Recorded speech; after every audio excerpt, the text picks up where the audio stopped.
The door to Adelaide Zimmerman's bedroom crashed open at dawn, and she knew her time had run out.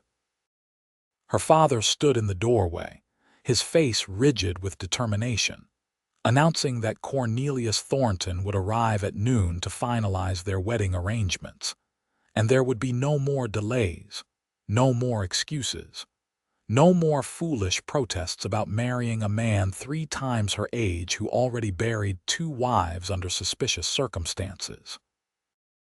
Adelaide had spent 18 years being the obedient daughter, the proper young lady, the dutiful child who never questioned her parents' decisions. But something inside her snapped at that moment as she stared at her father's unyielding expression.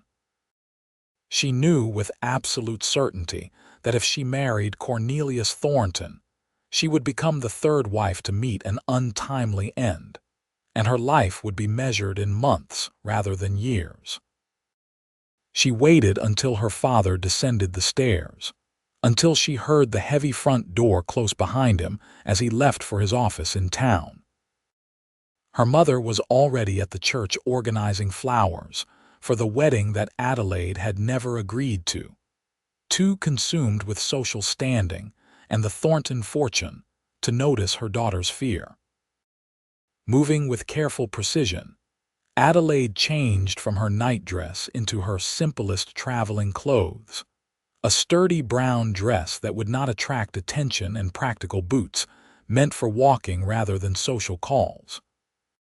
She packed a small bag with only necessities: another dress, undergarments, her mother's silver hairbrush that had belonged to her grandmother, a few pieces of bread and cheese from the kitchen, and every dollar she had saved from birthday gifts and small allowances over the years. It amounted to $37, which seemed both substantial and desperately inadequate for the journey ahead. The morning air was cool and crisp as Adelaide slipped out the back door of her family's grand house on the edge of Jamestown, Virginia, in the late spring of 1876. She had heard stories of the Western Territories, places where a person could disappear and start fresh, where the law was uncertain and questions were rarely asked. Her plan was barely formed, more desperation than strategy, but she knew the train station was her first goal. If she could get far enough away before noon, before Cornelius arrived and her absence was discovered, she might have a chance. The streets were beginning to wake as merchants opened their shops and early risers started their daily routines. Adelaide kept her head down, her bag clutched close, trying to appear purposeful rather than panicked as she hurried toward the station at the edge of town. She bought a ticket heading west with trembling hands, choosing the farthest destination her money would allow while still leaving her enough to survive once she arrived. The clerk barely glanced at her, too absorbed in his morning newspaper to question a young woman traveling alone. Adelaide boarded the train with minutes to spare, finding a seat near the back where she pressed herself against the window and watched Jamestown disappear behind her. Every mile that passed brought a mixture of relief and terror. She had never been more than 10 miles from home in her entire life, had never made a decision without her parents' approval, had certainly never defied them so completely. But the memory of Cornelius Thornton's cold eyes when he looked at her, the way her father dismissed her fears as feminine hysteria, and the whispered rumors about those 2 dead wives gave her courage she did not know she possessed. The journey took days, with Adelaide changing trains twice and spending her precious dollars carefully on bread and water. She spoke to no one, kept her eyes down, and tried to make herself invisible among the other passengers.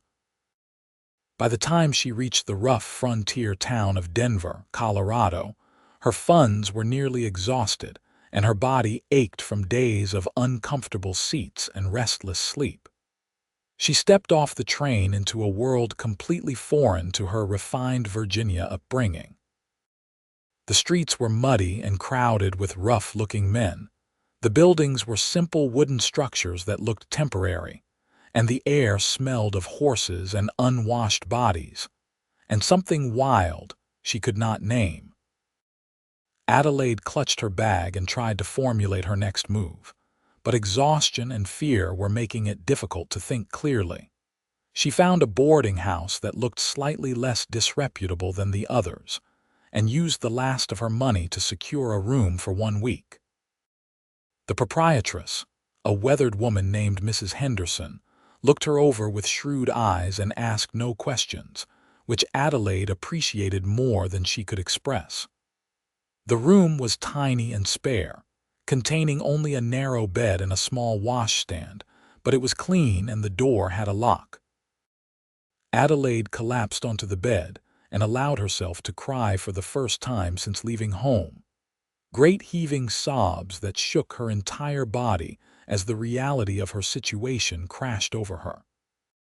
She was alone in a strange place with no money, no prospects, and no skills that would serve her in this rough frontier town. But she was free from Cornelius Thornton, and that was worth almost anything. The next morning, Adelaide woke with renewed determination. She spent the day walking through Denver, asking at every shop and business if they needed help. Most looked at her fine features and soft hands and turned her away without consideration. A few made offers that brought heat to her cheeks and sent her hurrying back into the street. By the third day, she was growing desperate, her week at the boarding house running short and no employment in sight. Mrs. Henderson took pity on her and offered her work doing laundry and cleaning in exchange for her room, but warned her that Denver was no place for a young woman alone and unprotected. Adelaide accepted gratefully, knowing it was temporary but needing the security while she planned her next move. It was in the second week of this arrangement that Adelaide heard men in the boarding house dining room talking about the mountain territories north of Denver. They spoke of trappers and hunters who lived in isolation, of valleys rich with game and streams full of fish, of land so vast and empty that a person could vanish completely. The idea took root in her mind slowly at first, then with growing conviction. If she could get into those mountains, find some isolated settlement or trading post, she might truly be safe from anyone searching for her. Cornelius Thornton had money and influence, and her father was not a man to accept defiance lightly. Eventually, they would trace her path westward, would make inquiries, would search. But if she was hidden in the mountains, beyond the reach of civilization, she might finally be safe. Mrs. Henderson tried to talk her out of it when Adelaide mentioned her plan. The mountains were dangerous, she said, full of wild animals and wilder men, no place for a refined young lady who probably could not tell north from south without help. But Adelaide had made up her mind. She worked for another 2 weeks, saving every penny Mrs. Henderson paid her, and spent her evenings learning what she could from the rough men who passed through the boarding house. She learned which supplies were essential, which trails led north into the high country, and which trading posts might offer shelter or assistance. She bought sturdy clothes from a second-hand shop, trading her fine dresses for practical trousers and shirts that scandalized Mrs. Henderson, but would serve her better in the wilderness. On a cool morning in early July, Adelaide set out on foot, her pack considerably heavier than the small bag she had carried from Virginia. She followed the direction the trappers had described, heading north into the foothills where the air grew thinner and the trees grew denser. The first day she made good progress, following a clear trail that wound upward into increasingly rugged terrain. The second day was harder as the trail grew faint and the altitude made her breathless. By the third day, Adelaide was lost, exhausted, and beginning to question every decision that had led her to this desperate situation. She had passed beyond the point where she could find her way back to Denver, but she had no idea how to move forward. The mountains stretched endlessly in every direction, beautiful and terrifying in their immensity. She was sitting beside a small stream, trying to decide which direction to go, when she heard a sound that made her blood run cold. Something large was moving through the brush behind her, snapping branches and grunting in a way that could only mean a bear. Adelaide froze, her heart hammering so hard she thought it might burst from her chest.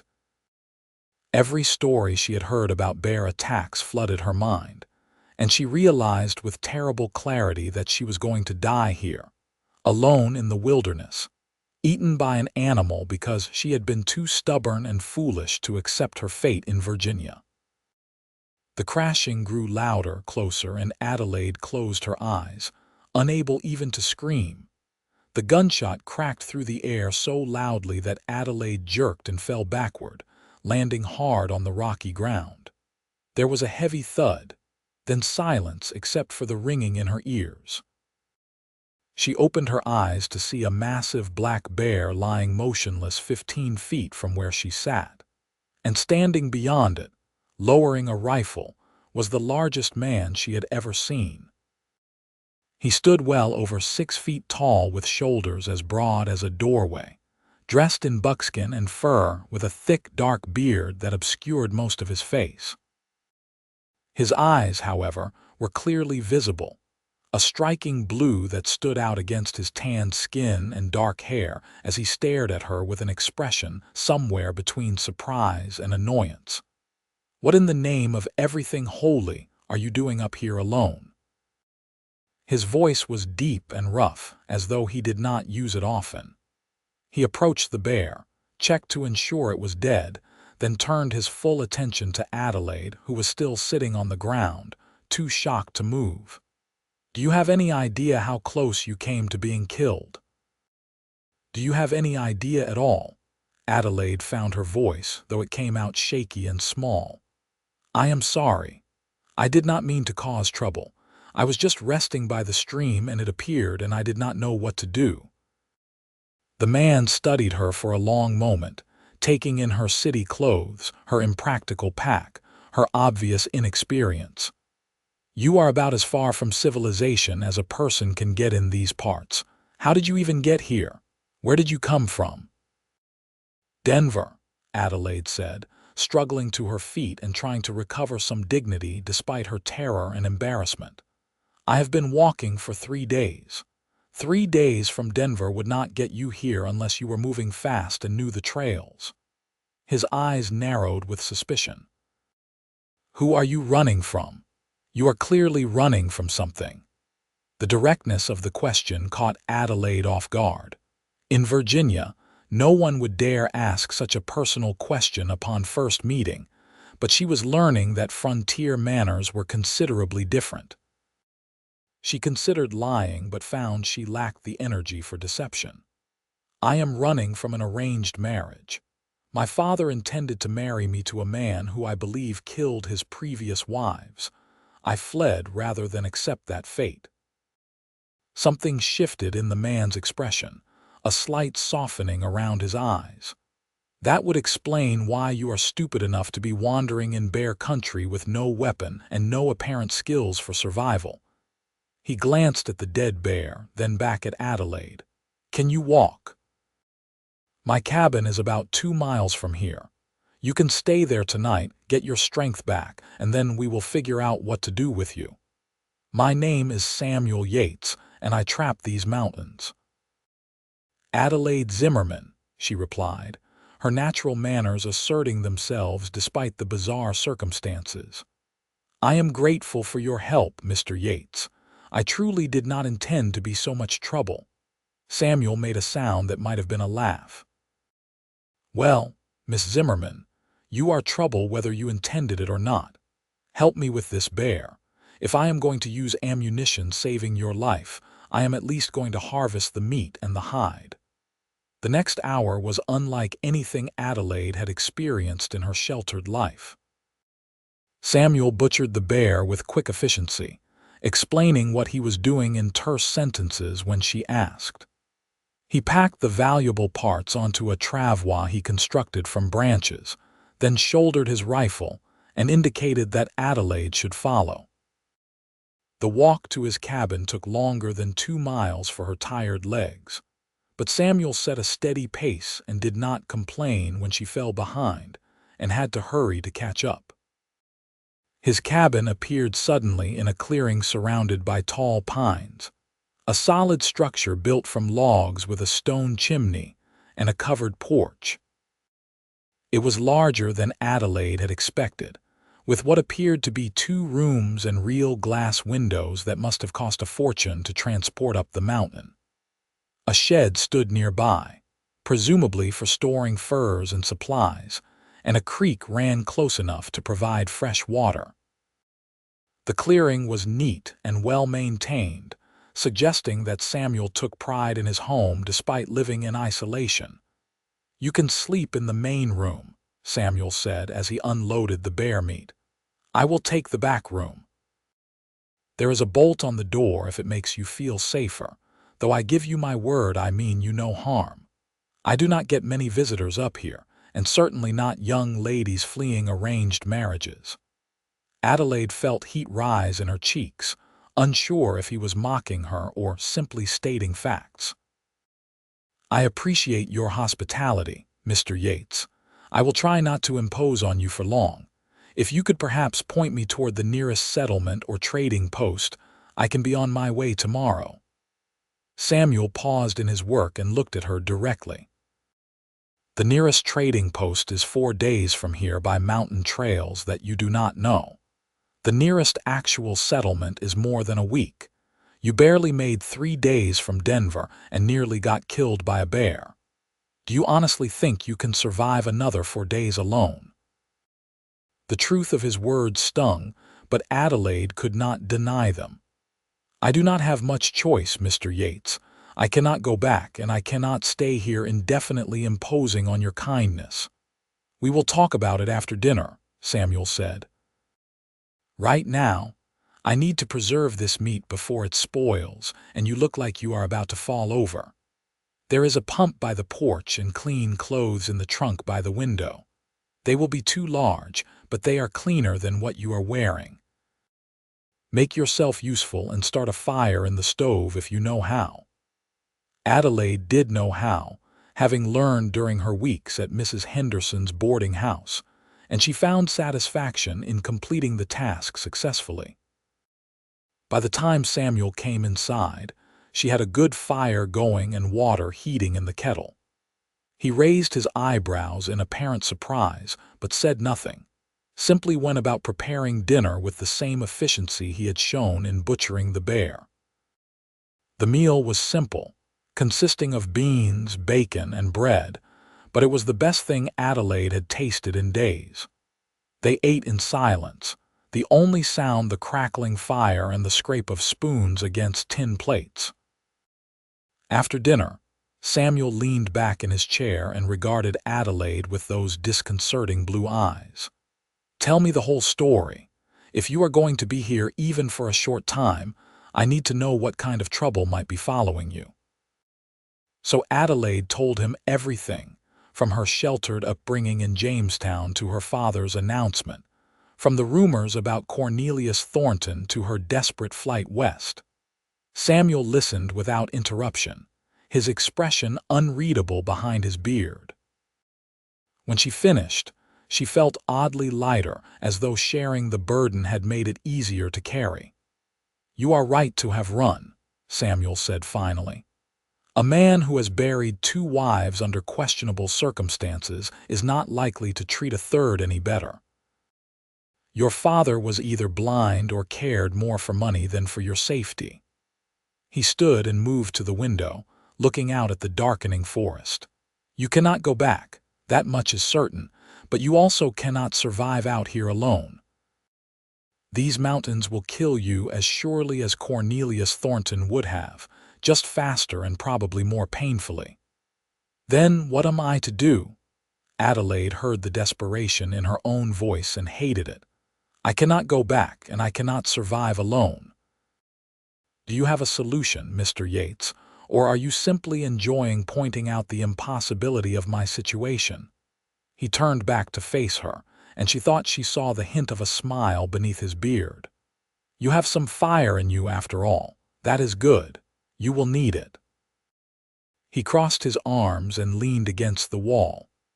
"I have a proposition for you, Miss Zimmerman. It is unconventional, probably improper by your Virginia standards, but it solves your problem and, frankly, it solves one of mine as well." Adelaide waited, her heart beating faster with a mixture of hope and apprehension. "Marry me," Samuel said bluntly. "Not for love or romance or any of the usual reasons, but because you need protection and a place to live, and I could use help with the work up here. It is a partnership, a practical arrangement. You would have a home and safety, and I would have someone to help with the tasks that are difficult for one person alone. We would be man and wife in name and by law, which would give you the protection of my name and make it clear to anyone who comes looking that you are spoken for." Adelaide stared at him, too shocked to respond immediately. She had fled one arranged marriage only to be offered another, albeit under vastly different circumstances. "You do not even know me, Mr. Yates. Why would you offer such a thing to a complete stranger?" "I know enough," Samuel replied. "You are brave enough to run rather than accept an intolerable situation. You are smart enough to have made it this far on your own. You can start a fire, and you do not faint at the sight of blood or hard work. That is more than I can say for most of the women I have met." He paused, then added more gently, "I am not like Cornelius Thornton, Miss Zimmerman.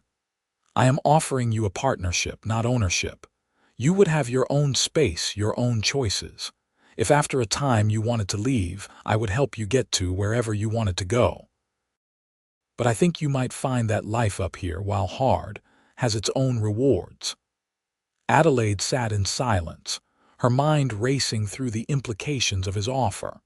It was preposterous, marrying a man she had just met, a rough mountain man who lived in isolation and killed bears before breakfast. But it was also, she had to admit, a solution to her impossible situation.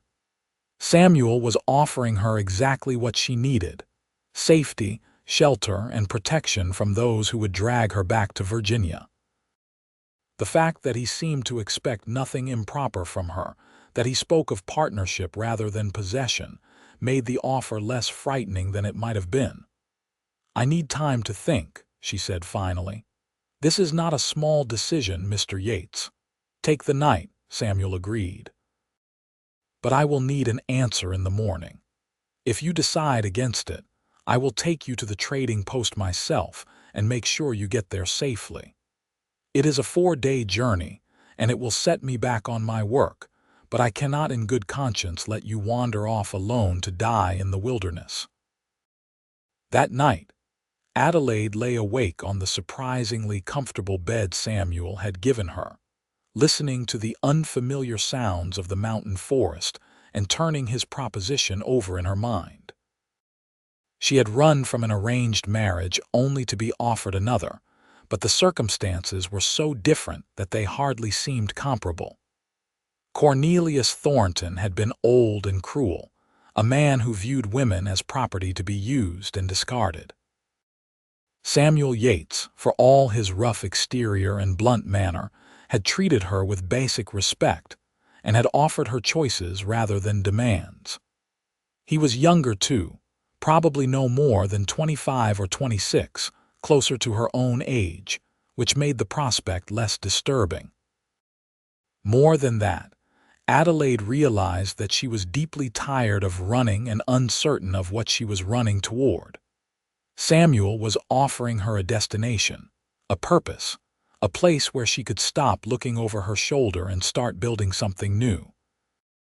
Life on the mountain would be hard, certainly harder than her pampered existence in Virginia, but it would be honest work rather than the empty social performances that had filled her days before. And Samuel himself, despite his rough appearance and isolated lifestyle, did not seem like a bad man. He had saved her life, offered her shelter, and proposed a marriage of partnership rather than domination. When morning came, Adelaide found Samuel already up, coffee boiling on the stove and breakfast laid out on the rough wooden table. She joined him, accepted the cup of coffee he poured for her, and looked him directly in his striking blue eyes. "I accept your proposition, Mr. Yates. If you are truly offering a partnership and not something else disguised as such, then I will marry you." Something that might have been relief crossed Samuel's face. "I am a man of my word, Miss Zimmerman. What I offer is what you will receive. We will need to go down to the trading post to make it legal. There is a man there, Jacob Miller, who serves as a sort of informal justice of the peace for these parts. He can marry us and file the papers. It will be a hard journey, 4 days there and 4 days back, but it is necessary if this is to be done properly." "When do we leave?" Adelaide asked, surprised by her own steadiness. "Tomorrow at first light. Today we prepare, and I teach you some things you will need to know about living up here. If you are going to be my wife, even in name only, you need to understand what that life entails." The day that followed was a revelation to Adelaide. Samuel showed her around his property, explaining how he had built the cabin and outbuildings himself, how he trapped and hunted for furs to trade for the supplies he could not make or grow, how he preserved meat and stored food for the long mountain winters. He showed her the vegetable garden he maintained, small but productive, and the root cellar where he kept things cool. He explained which plants were edible and which were poisonous, how to read signs of weather in the sky and the behavior of animals, how to move quietly in the forest, and how to make noise when you wanted to avoid surprising a bear. Adelaide absorbed everything like a sponge soaking up water. Her life in Virginia had prepared her for running a household with servants, for managing social engagements and maintaining appearances, but not for anything genuinely useful. Here, every skill was practical and necessary, and she found herself fascinated by how much there was to learn. Samuel proved to be a patient teacher, explaining things clearly and showing her again when she did not understand the first time. He did not mock her ignorance or make her feel foolish for not knowing things that were obvious to him. By evening, Adelaide's head was spinning with new information, and her body ached from unaccustomed physical work, but she felt oddly satisfied in a way she had never experienced before. Samuel made dinner again, but this time she helped, and the companionable silence that fell between them felt comfortable rather than awkward. After they ate, Samuel pulled out a map and showed her the route they would take to the trading post, pointing out landmarks and potential difficulties. Adelaide studied it carefully, asking questions and committing as much as she could to memory. "You learn quick," Samuel observed. "That will serve you well up here. The mountains do not forgive ignorance or carelessness." "I am highly motivated to learn," Adelaide replied with a slight smile. "I would prefer not to be eaten by a bear or poisoned by the wrong plant." That night, Adelaide slept more soundly than she had since leaving Virginia, and in the morning she was up early, ready for the journey. Samuel had prepared 2 packs with supplies for the 8-day round trip, and he handed her one that was considerably lighter than his own. They set out as the sun was rising, painting the mountains in shades of gold and pink that took Adelaide's breath away. The beauty of this wild place struck her anew, so different from the cultivated landscapes of Virginia, but magnificent in its raw intensity. The journey to the trading post was grueling for Adelaide, who was not accustomed to hiking all day over rough terrain. Samuel set a pace that pushed her limits but never quite exceeded them, and he called regular stops for rest and water. At night, he showed her how to make a proper camp, how to build a fire that would last through the night, how to hang food to keep it away from animals. He always made sure she had the most comfortable sleeping spot and took the first watch himself when they needed to maintain vigilance. By the third day, Adelaide found that her body was adapting to the demands being placed on it. Her legs no longer screamed with pain at every step. Her breathing came easier at altitude, and she was moving with more confidence over the uneven ground. She noticed Samuel watching her with what might have been approval, though his expression remained difficult to read behind his beard. That evening, as they sat by the fire eating dried meat and hardtack, he spoke more than he had previously. "You are doing well," Samuel said. "Better than I expected, honestly. Most people from back east cannot handle this country, but you have some steel in you." Adelaide felt an unexpected flush of pleasure at the compliment. "I suppose necessity is an excellent teacher. I did not have much choice but to adapt." "There is always a choice," Samuel countered. "You could complain, you could demand we slow down or turn back, you could make this journey miserable for both of us. But you have not. You have just kept putting one foot in front of the other and learning what I show you. That says something about your character, Miss Zimmerman." "Adelaide," she said impulsively, "if we are to be married, even under these unusual circumstances, perhaps we should use our given names, and I should call you Samuel rather than Mr. Yates." He nodded slowly. "Adelaide, then, and Samuel, though most people up here just call me Sam." "Which do you prefer, Samuel?" he said after a moment's consideration. "Sam was what my family called me back when I had a family. Samuel feels more appropriate for a new beginning." Adelaide wanted to ask about his family, about what had brought him to live alone in the mountains, but something in his tone warned her not to pry. Everyone had their stories, their reasons for being where they were, and Samuel would share his if and when he was ready. Instead, she asked, "What should I expect at the trading post? I have never been to such a place." Samuel considered the question. "It is rough, but Miller runs a decent establishment. He trades fairly and keeps order as much as anyone can out here. There will be trappers and hunters, some Indians from the local tribes, maybe some prospectors if they are coming down from the higher country. It is not Virginia society, Adelaide. People will stare at you because women are rare out here, especially women like you. But no one will bother you, not when you are with me, and especially not after we are married." "Women like me?" Adelaide asked, curious about what he meant. "Refined, educated, pretty." Samuel said it matter-of-factly, as though commenting on the weather. "You stand out in these parts." Adelaide felt her cheeks warm at the unexpected compliment, but did not know how to respond. In Virginia, there had been elaborate social dances around such observations, but Samuel simply stated it as fact and moved on. She found she preferred his directness to the false modesty she had been taught to display. They reached the trading post on the afternoon of the fourth day.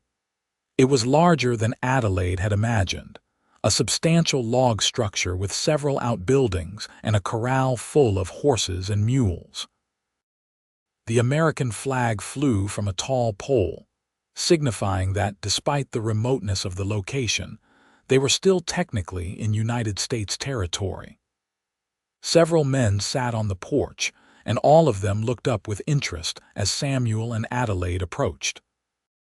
Adelaide could feel their stares and tried to walk with confidence despite her exhaustion and nervousness. "Sam Yates," one of the men called out, standing and approaching with a broad smile. "Have not seen you down from your mountain in months. What brings you to civilization?" His eyes shifted to Adelaide with obvious curiosity. "And who is this?" "Need to see Jacob," Samuel said shortly. "Is he here, inside, conducting business?" The man did not take his eyes off Adelaide. "Going to introduce us to your lady friend, Sam?" "No," Samuel said flatly. He placed a proprietary hand on Adelaide's back, and guided her past the curious men and into the trading post. The interior was dim after the bright sunlight, and it took Adelaide's eyes a moment to adjust. When they did, she saw a large room filled with supplies, furs, and equipment of all descriptions. Behind a rough counter stood a large man with a magnificent gray beard, and he looked up with interest as they entered. "Samuel Yates," the man said in a voice heavily accented with German pronunciation. "This is a surprise, and you have brought a young lady. How interesting." His eyes, sharp and intelligent, assessed Adelaide quickly. "I am Jakob Miller, miss. Welcome to my establishment." "Adelaide Zimmerman," Adelaide replied, finding her voice and her manners. "I am pleased to meet you, Mr. Miller." "We need to talk," Samuel said, getting straight to business. "Privately." Jakob's eyebrows rose, but he nodded and called for someone named Peter to watch the counter. He led Samuel and Adelaide through a door behind the counter into a smaller room that served as an office. Once the door was closed, Samuel wasted no time. "I need you to marry us," he said. "Today, if possible, and file the papers proper so it is legal and recorded." Jakob looked between them with surprise. "This is sudden, Samuel. Care to explain the circumstances?" Samuel glanced at Adelaide, who nodded for him to continue. He gave Jakob a condensed version of Adelaide's situation, her flight from Virginia, how he had found her in the mountains, and his proposition for a marriage of partnership and protection. Jakob listened carefully, his expression thoughtful, occasionally looking at Adelaide as though assessing her reaction to Samuel's words. When Samuel finished, Jakob was quiet for a long moment. Then he addressed Adelaide directly. "Miss Zimmerman, you understand what you are agreeing to. Marriage is a serious commitment, even under unusual circumstances. Samuel is a good man. I have known him for 5 years, but he lives a hard life in isolation. Are you certain this is what you want?" Adelaide met his gaze steadily. "I am certain, Mr. Miller. Samuel has been honest with me about what he offers and what he expects. I prefer this arrangement to either returning to Virginia or attempting to survive alone. Yes, I want this." Jakob nodded slowly. "Very well. I can marry you. My authority is recognized throughout these territories. The filing will take some time. I will need to send the papers down to Denver with the next supply train, but the marriage itself will be legal from the moment I perform the ceremony." "Do you have rings?" Samuel shook his head. "Did not think about that. I have something that might work." Jakob went to a safe in the corner and rummaged through it, eventually producing 2 simple gold bands. "Left behind by a miner who could not pay his debts. They are yours if you want them." Samuel looked at Adelaide questioningly, and she nodded. The rings were plain but solid, better than she had expected under the circumstances. Jakob produced a worn Bible and a document for recording marriages, and within minutes, Adelaide found herself standing beside Samuel as Jakob performed a simple ceremony. There was no poetry to it, no elaborate ritual, just straightforward words about commitment and partnership. When Jakob asked if they took each other as husband and wife, Adelaide said, "I do," clearly, and Samuel's deep voice echoed her agreement. "Then by the authority vested in me by the territory of Colorado, I pronounce you man and wife," Jakob said. He looked at Samuel expectantly. "You may kiss your bride if you wish, though I understand these are unusual circumstances." Samuel looked at Adelaide, a question in his blue eyes. She nodded slightly, giving permission, and he leaned down to press a brief, chaste kiss to her lips. It was Adelaide's first kiss, and though it lasted only a moment, she felt the warmth of it spread through her chest. Samuel pulled back quickly as though he had not meant to linger, and Adelaide felt her cheeks flush. Jakob had them sign the marriage document, and he witnessed it himself before locking it away in his safe. "Congratulations," he said with a slight smile. "You are now Mr. and Mrs. Samuel Yates. May you find happiness together, however unconventional your beginning." They stayed at the trading post that night, Jakob insisting they take a room he kept for special guests rather than camp outside. It was small but private, with a real bed and even a wash basin with clean water. Adelaide felt awkward as they entered the room together, aware that they were now legally married but still essentially strangers to each other. Samuel seemed to sense her discomfort. "I will sleep on the floor," he said immediately. "You take the bed." "Nothing has to change from our arrangement just because we spoke some words in front of Jakob." "Thank you," Adelaide said softly, grateful for his continued respect for her boundaries. She prepared for bed behind the privacy screen while Samuel laid out his bedroll on the floor. When she emerged in her nightdress, she found him already lying down with his back to the bed, giving her what privacy he could in the small space. Adelaide climbed into bed and blew out the candle, plunging the room into darkness. "Samuel," she said into the quiet. "Yes, thank you. For everything. For saving my life, for offering me a solution, for treating me with respect. I know this arrangement is strange, but I am grateful to you." There was a pause before Samuel responded. "You are welcome, Adelaide. Try to get some rest. We have 4 days of traveling ahead of us, and then the real work of teaching you to survive up here begins." Adelaide smiled in the darkness and closed her eyes, feeling safer than she had since leaving Virginia. She was married to a mountain man she barely knew, heading back to a cabin in the wilderness, and her life bore no resemblance to anything she had imagined. But she was free, she was protected, and she was beginning to think she might even be happy. The return journey to the cabin passed more easily than the trip down had been. Adelaide was stronger now, more accustomed to the physical demands of mountain travel, and she found herself able to appreciate the beauty around her rather than simply focusing on putting one foot in front of the other. Samuel seemed more relaxed too, perhaps relieved that the marriage was completed, and they could return to their isolated life without worrying about Adelaide's legal vulnerability. On the second night of their return journey, as they sat by the fire after dinner, Adelaide found the courage to ask some of the questions that had been building in her mind. "Samuel, why were you willing to marry me? You said it solved a problem for you as well, but you did not explain what that problem was." Samuel was quiet for so long that Adelaide thought he might not answer. Then he poked at the fire with a stick and began to speak, his voice low and thoughtful.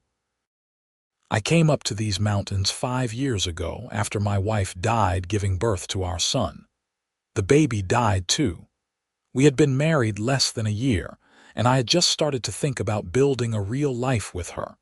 When they were both gone, I could not stay in the valley where we had been living. Everything reminded me of what I had lost. So I came up here where there were no memories, no reminders, just the mountains and the work and the silence." Adelaide's heart clenched with sympathy. "I am so sorry, Samuel. That must have been unbearable." "It was," he said simply. "For a long time, I preferred the isolation. I did not want to be around people, did not want their pity or their attempts to help. Up here, I could grieve in my own way in time. But lately, I have been realizing that while the isolation served its purpose, it has started to feel like a prison rather than a refuge. The work is hard for one person alone, and the silence that once felt peaceful has become oppressive. When I found you in the mountains, running from your own unbearable situation, it seemed like fate was offering both of us a second chance at something different." "A second chance," Adelaide repeated softly. "I had not thought of it that way, but perhaps you are right. I cannot offer you romance or poetry or any of the things a young woman probably dreams of," Samuel continued. "But I can offer you honesty, respect, and a partnership built on mutual need and, perhaps in time, genuine friendship. That seemed worth pursuing. "It is worth pursuing," Adelaide said firmly. "Romance and poetry did not protect me from my father's ambition or Cornelius Thornton's sinister intentions. But honesty and respect from a good man, that is more valuable than all the pretty words in the world." Samuel looked at her across the fire, and Adelaide saw something shift in his expression, a warmth in his blue eyes that had not been there before. "You are not what I expected, Adelaide Zimmerman Yates. You are stronger and more practical than I thought any refined Virginia lady could be." "Perhaps I was always this person underneath," Adelaide said, "and I simply needed the right circumstances to discover it." They fell into a comfortable silence, and Adelaide felt something settle inside her. This strange marriage might not be what she had imagined for her life, but it was becoming something real and solid, built on honesty rather than illusion. That night, as she lay in her bedroll, Adelaide found herself thinking about Samuel's story, about the pain he had carried for 5 years, about the way he had sought healing in isolation. She understood now why he moved with such quiet competence, why he measured his words carefully, why he treated her with such respect. He knew what it was like to have no choice, to lose everything, and he was determined to give her what he had not been able to give himself. A choice about how her life would unfold. They reached the cabin on the 4th day, and Adelaide felt an unexpected surge of gladness at the sight of it. In the short time she had been there before their journey, she had not thought of it as home. But now, after 8 days on the trail, the sturdy cabin surrounded by tall pines looked welcoming and safe. Samuel showed her where to put her pack, and then immediately set about checking on everything, making sure no animals had gotten into the food stores or damaged the structures while they were gone. "Everything looks good," he announced after his inspection. "Tomorrow we will start your real education. You did well on the trail, but there is much more you need to learn about living up here, especially with winter coming in a few months." The days that followed settled into a pattern. Each morning, Samuel would wake early and start the fire while Adelaide prepared breakfast. After they ate, he would teach her new skills: how to set and check trap lines, how to smoke and cure meat, how to identify and gather edible plants, how to tend the garden, how to maintain and shoot a rifle. Adelaide absorbed everything eagerly, finding satisfaction in her growing competence. Her hands, once soft and useless, developed calluses. Her body, once delicate and pampered, grew strong and capable. She learned to move quietly in the forest, to read animal tracks, to judge distances and weather. In the evenings, after the work was done and they had eaten dinner, they would sit by the fire and talk. Samuel proved to be an intelligent man despite his lack of formal education, well read from the books he traded for at Jacob's Post. Adelaide told him stories of her life in Virginia, the social intricacies and meaningless rituals that had filled her days. Samuel listened with interest, asking questions that made her think about her old life in new ways. In turn, he told her about his childhood on a farm in Tennessee, about learning to trap and hunt from his father, about the dreams he and his first wife had shared for their future together. Gradually, almost imperceptibly, their relationship began to shift. The formal politeness that had characterized their early interactions gave way to genuine friendship. They developed routines and rhythms, learning each other's preferences and habits. Samuel discovered that Adelaide liked her coffee strong and sweet when they had sugar. Adelaide learned that Samuel preferred silence in the mornings until he had fully woken up. They shared small jokes and comfortable silences, and Adelaide found herself looking forward to their evenings by the fire more than anything else in her day. It was late August when Adelaide realized she was happy. The thought struck her one afternoon as she was working in the garden, pulling weeds and checking the vegetables. The sun was warm on her back. The air was filled with the scent of pine and growing things, and she could hear Samuel working nearby, repairing a section of the corral fence. This life was harder than anything she had known in Virginia, her days filled with physical labor that would have horrified her mother. But she felt more alive and more herself than she ever had in her previous existence. She had agency here, purpose, skills that mattered. And she had Samuel, whose quiet presence had become essential to her sense of security and belonging. That evening, she told him about her realization. They were sitting on the porch after dinner, watching the sun set behind the mountains and paint the sky in brilliant shades of orange and purple. "I am happy," she said simply. "I did not expect to be, given everything that has happened, but I am. Thank you for giving me this life, Samuel." He turned to look at her, his blue eyes reflecting the sunset colors. "I am happy too," he said quietly. "Happier than I have been in 5 years. You have brought life back to this place, Adelaide. It is not just a hiding spot anymore. It is becoming a home again." Their eyes held for a long moment, and Adelaide felt something electric pass between them, a recognition that their relationship was becoming more than the practical partnership they had initially agreed upon. Samuel reached over and took her hand, his rough fingers gentle as they closed around hers. Adelaide's heart beat faster, but she did not pull away. Instead, she squeezed his hand in return, acknowledging the shift without words. From that evening forward, they were no longer just partners sharing space and work. They became genuinely affectionate, though Samuel remained respectful of the boundaries he had promised to maintain. He would touch her hand or shoulder when passing, would sit closer to her by the fire, would smile more readily at her jokes and observations. Adelaide found herself seeking out these small intimacies, standing near him as he worked, finding excuses to touch his arm when making a point, lingering over their conversations in the evening. September brought the first hints of autumn, the aspen trees turning gold on the mountainsides, and the air taking on a crisp edge in the mornings.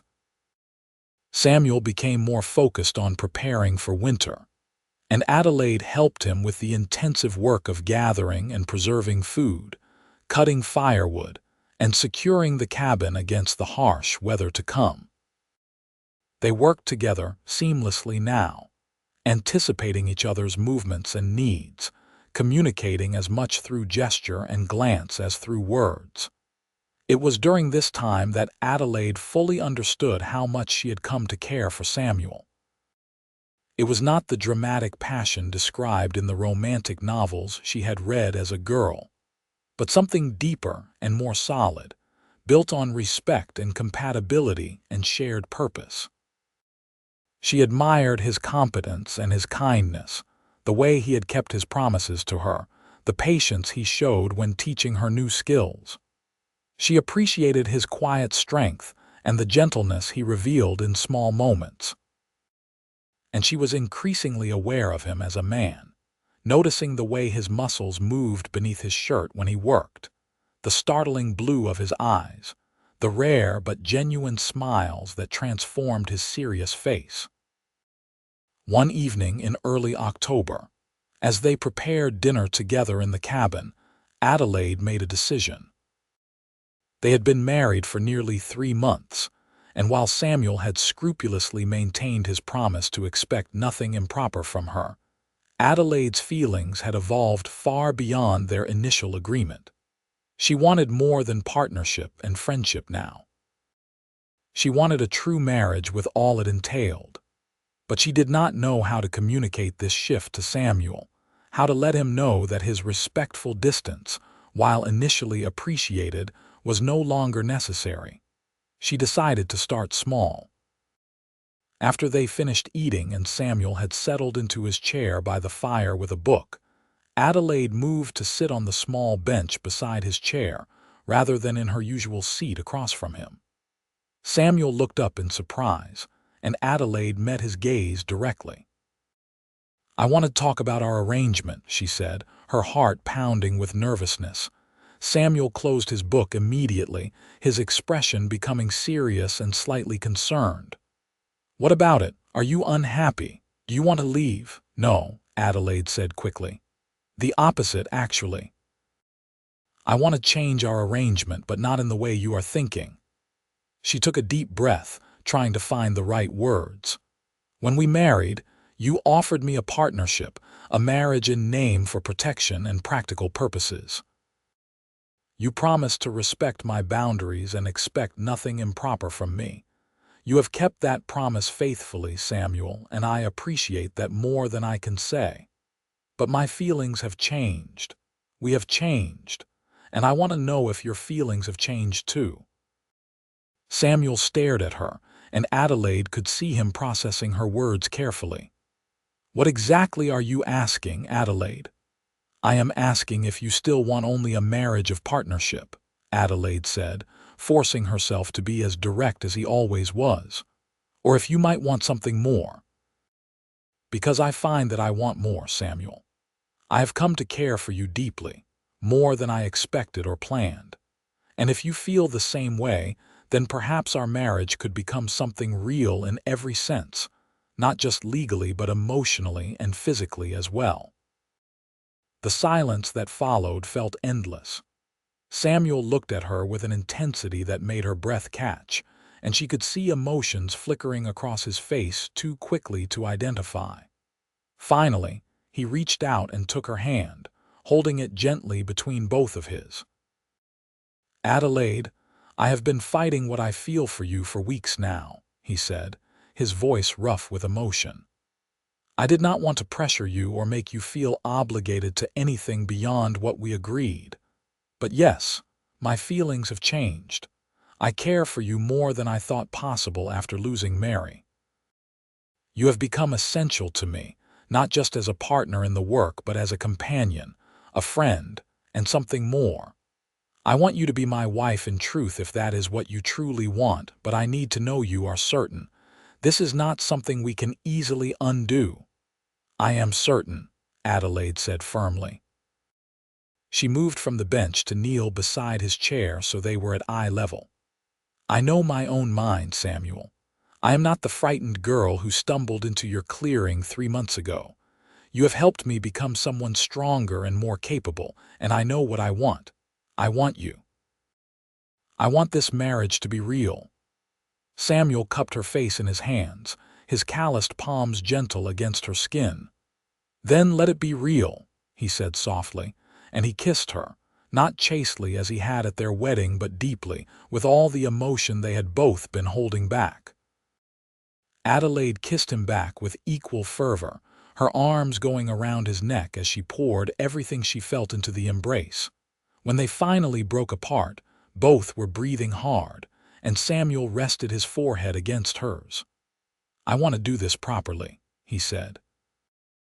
"Not just take what you are offering but court you as you deserve, even if it is coming after the wedding rather than before."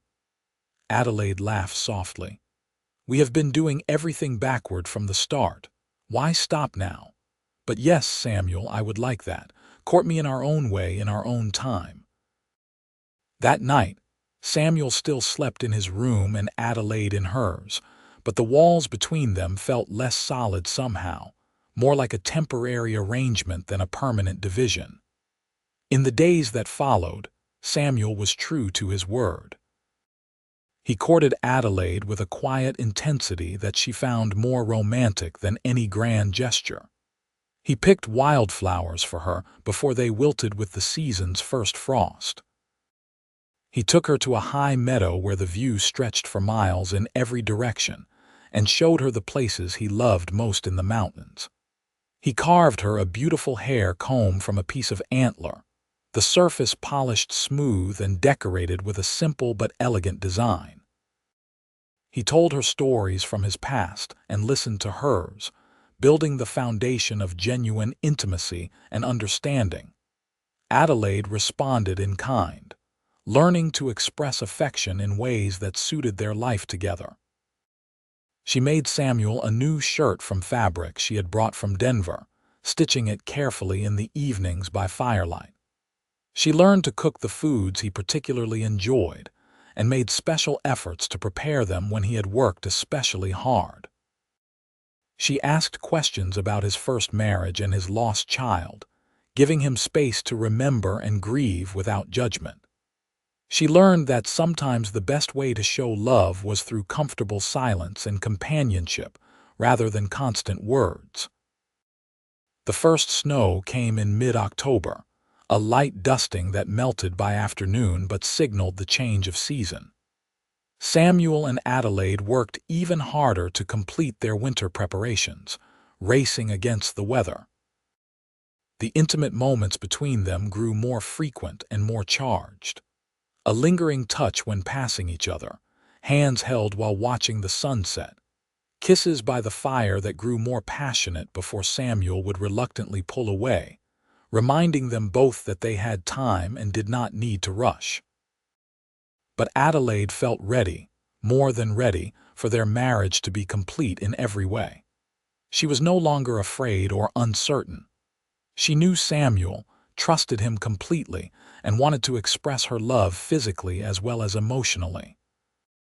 She told him this on a cold evening in late October when the first real snowstorm howled outside, making the cabin feel like a warm sanctuary against the wild world beyond. "I am ready, Samuel," she said, as they sat together on the small sofa he had moved in front of the fire.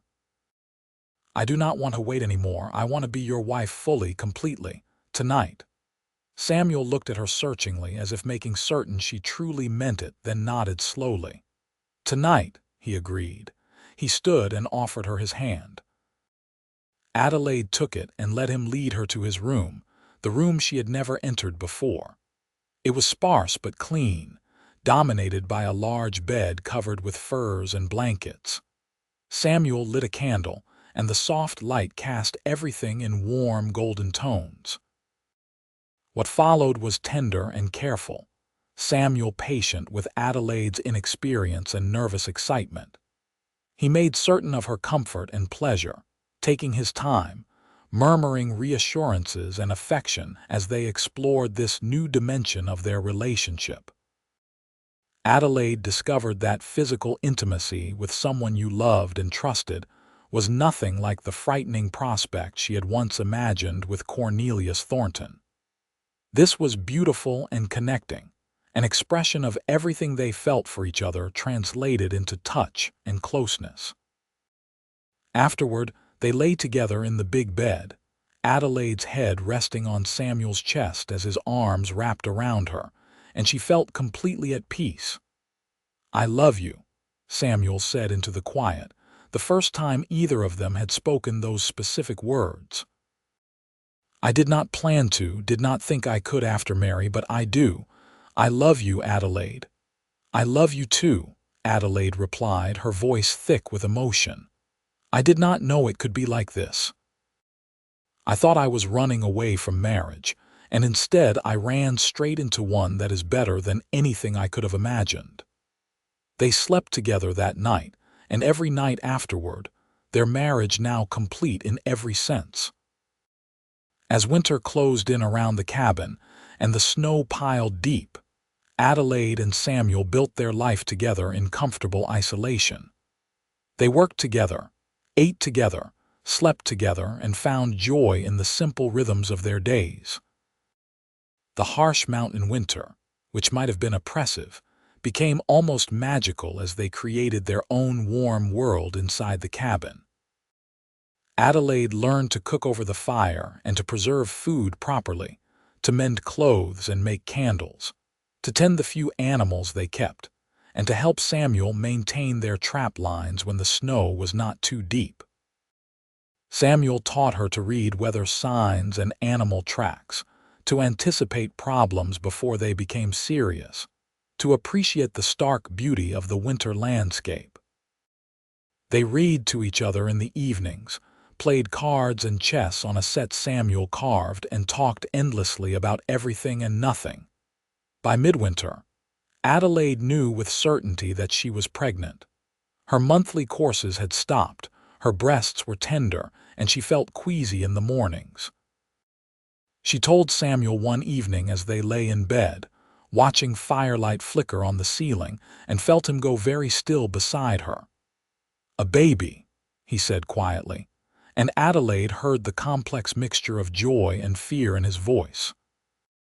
His first child had killed his first wife, and the memory of that loss was clearly vivid for him. "I am strong, Samuel," Adelaide said firmly, taking his hand and placing it on her still flat stomach. "You have made me strong with all your teaching.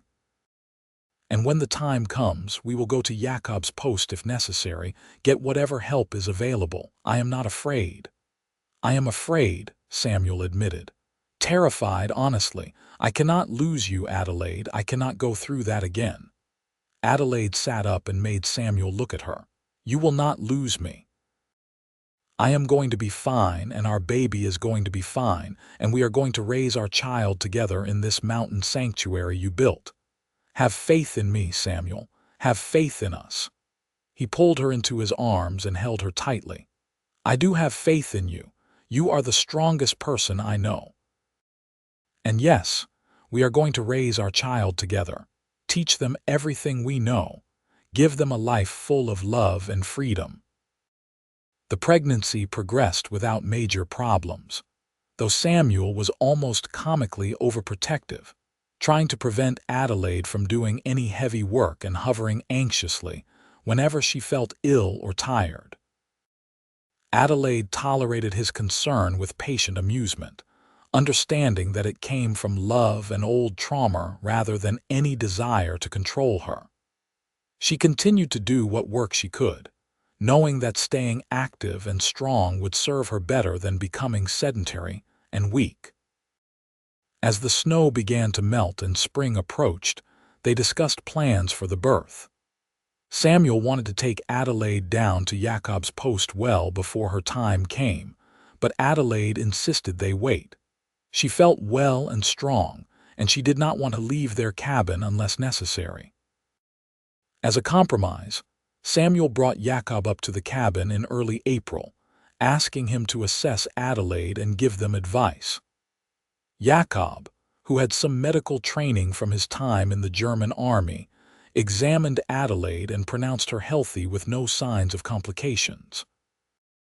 "The baby seems to be positioned well, and Adelaide is strong," Jacob told Samuel privately.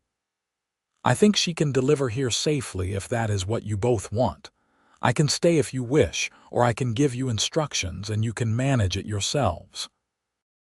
Women have been having babies since the beginning of time, my friend. It is natural, not a catastrophe waiting to happen."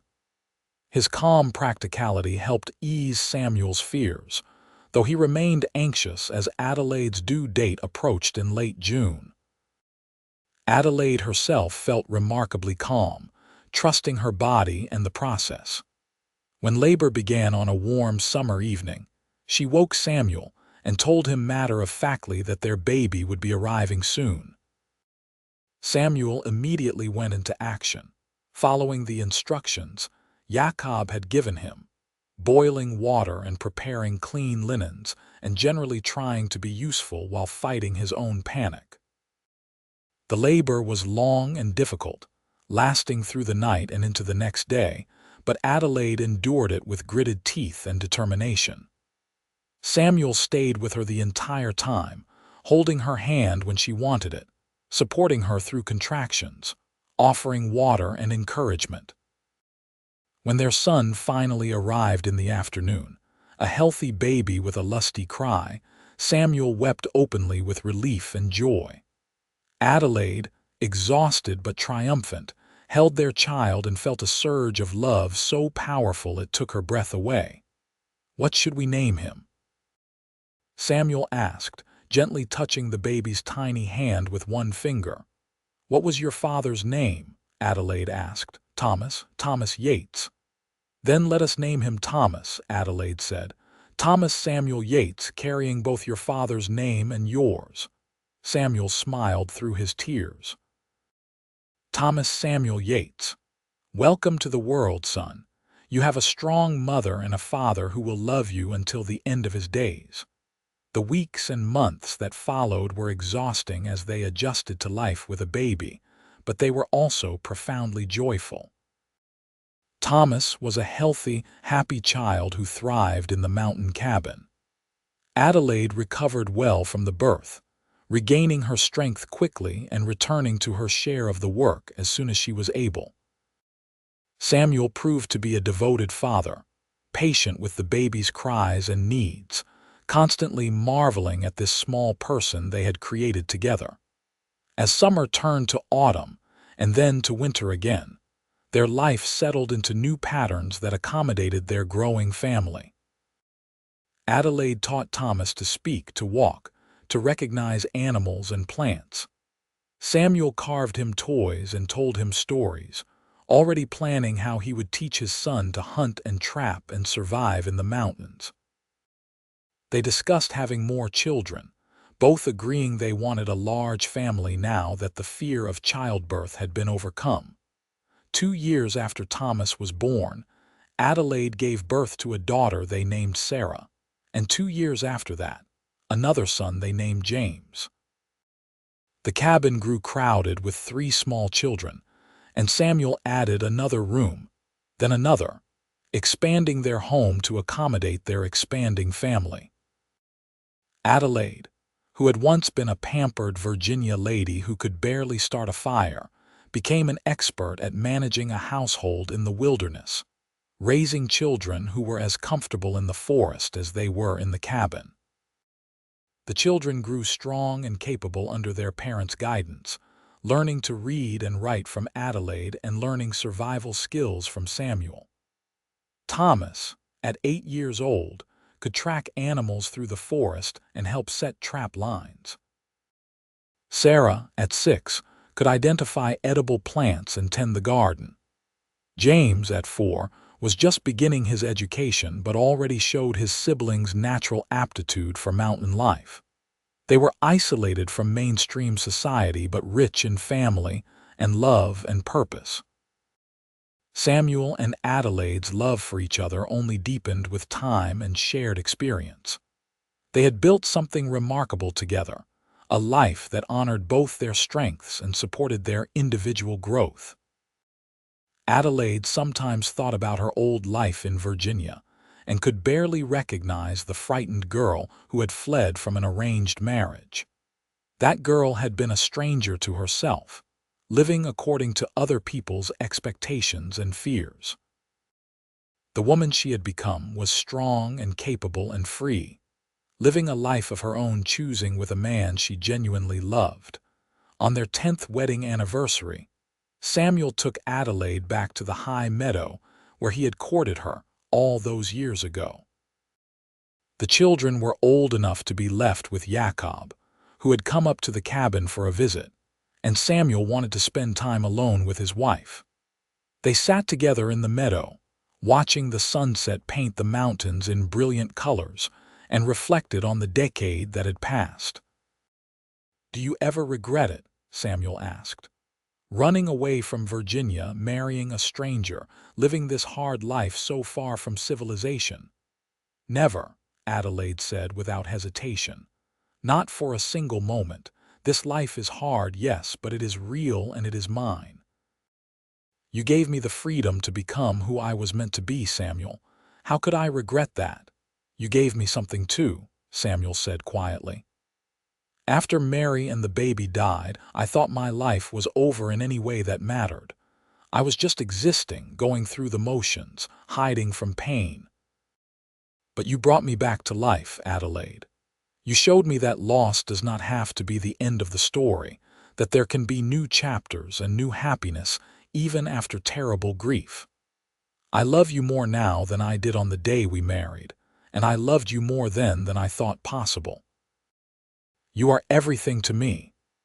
They kissed there in the meadow as the sun set behind the mountains, two people who had found each other in desperate circumstances and built something beautiful from that unlikely beginning.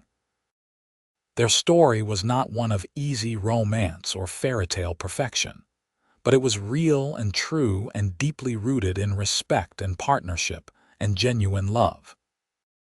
As the years continued to pass, Adelaide and Samuel's family grew to include two more children, another daughter named Elizabeth and a youngest son named Daniel. The cabin expanded again, becoming a substantial homestead that was well known among the trappers and traders who passed through the region.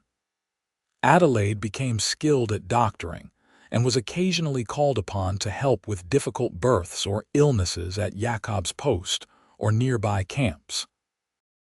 Samuel's furs were prized for their quality, and he had established a reputation as a man of integrity, whose word could be trusted.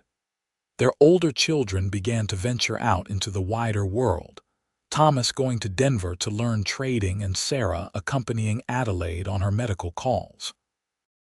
But they always returned to the mountain cabin that was home, the place where their parents had built a life against all odds.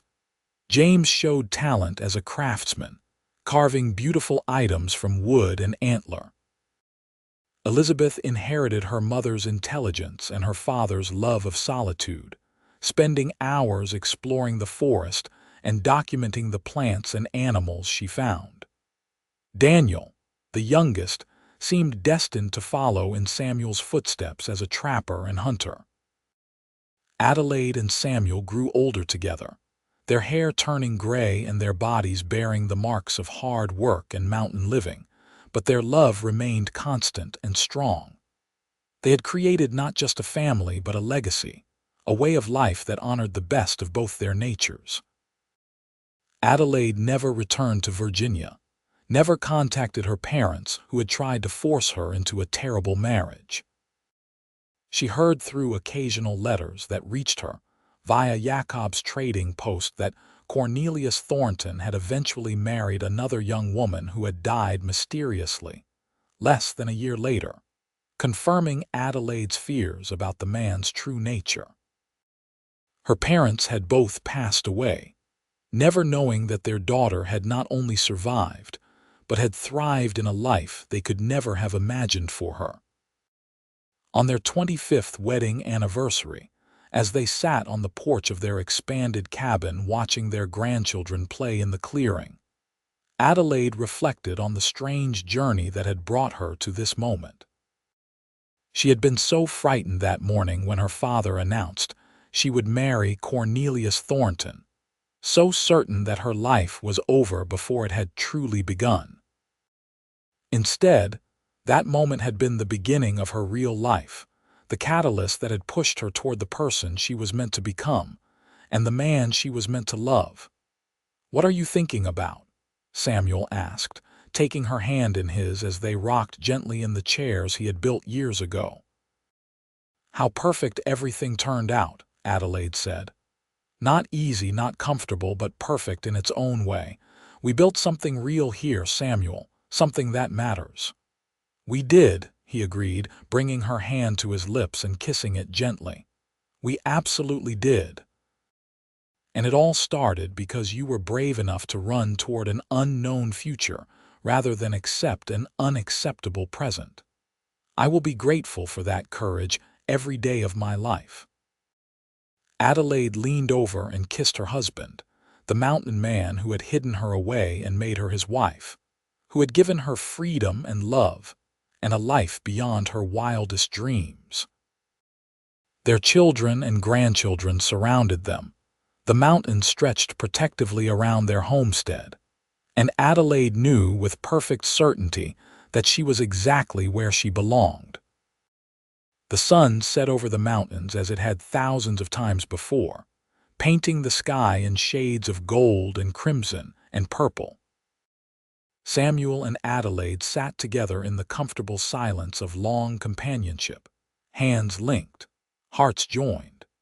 Two souls who had found each other against all odds and built a love that would endure long after they were gone, living on in their children and the legacy of strength and freedom and partnership they had created together in their mountain sanctuary.